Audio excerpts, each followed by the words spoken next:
everyone, I'm Alex, and in this episode of Modern Homemaker, I am going to be showing you how I made this faux live edge table out of a used pallet. Making this cost me around 50 bucks considering the cost of the jigsaw, or 10 bucks if you happen to have the power tool and the clamps. I'm going to be making all kinds of tutorials on this channel, so make sure to subscribe for more affordable DIYs. And I think that's it. Let's jump into the tutorial. Okay, so as you imagine, we cannot make a table with an assembled pallet. So first thing to do is separate the individual boards. I do this by making a gap between the woods with a screwdriver and a hammer, and then cutting the nails that hold the pieces together. This, I found, is the easiest way to pull apart a pallet.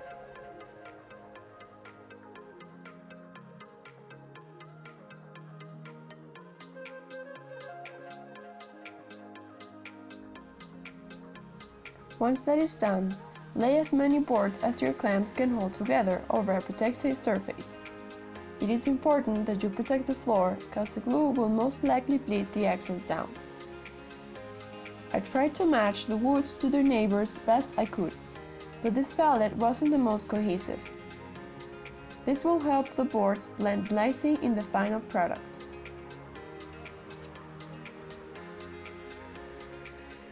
Add the glue and clamp them together tightly, and then let them to dry overnight.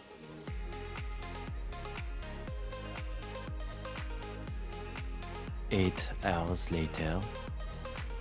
My clamps were not big enough to hold all the pieces that I needed to make a table this size, so I divided the planks into two groups and then joined those, adding anchor points and the center of the sides of the two groups with nails so that I could remove them later.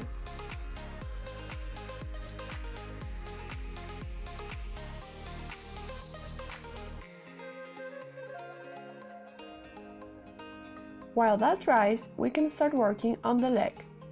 Cut the remaining planks in half. We will be joining two of these long strips together, one on top of the other, to make them square. I recommend you wait until you have the shape of the table to decide the length of the pieces, since it might turn out smaller than you think.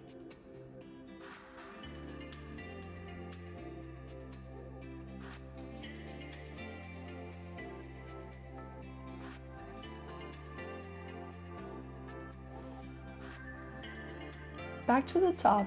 When it's dry, carefully remove the center anchors so you can start drawing the desired shape of the table.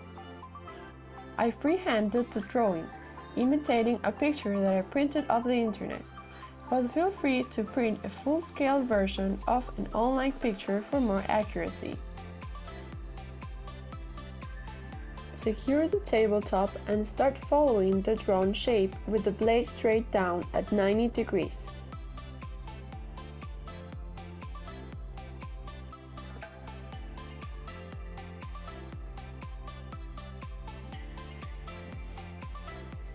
Here, you see that I drew lines similar to the outer edge on the parts where I want to give the live edge look. To make it more realistic looking, I did this intermittently all around on both faces of the table. Adjusting the blade at 45 degrees angle, start to follow the lines that you drew with the jigsaw. This was by all means the trickiest, harder part. So be very patient and careful not to harm yourself. Not all of the cuts are going to make it to the other side, but that's okay because it's going to make it look more natural anyways. I recommend you check Pinterest for some reference photos on how the live edge looks.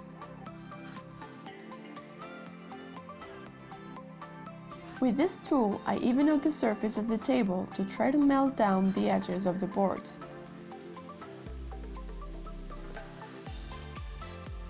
Sand it and finish it off with some tint and wax, according to the instructions given on the labels.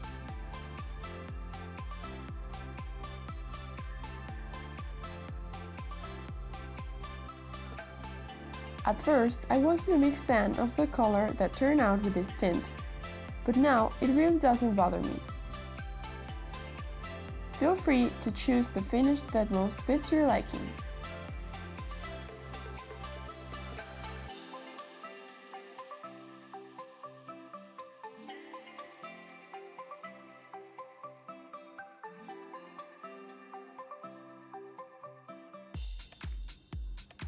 To finish off the legs, cut 4 pieces the size you want the height of the table to be, 1 piece the long you want it to be, and 2 pieces for the width. Assemble them, making a cross on the floor with the long and the width, and then putting the height parts standing on the corners as shown. This way you'll see better which parts go together how.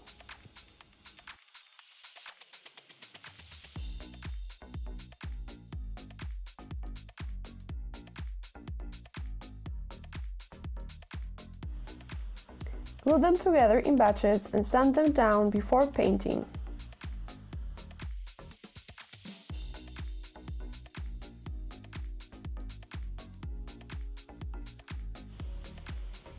I'm using black wood paint because I was going for a contrasty look. Just make sure the paint is completely dry before putting it directly on the floor and before mounting the top. You should have both parts looking ready to assemble as soon as everything is dry.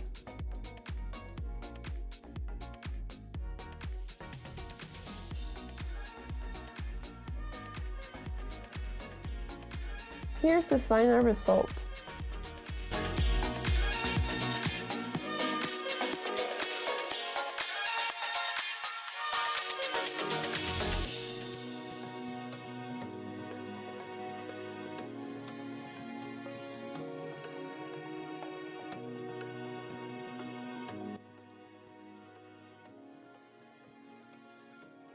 And that is it, guys.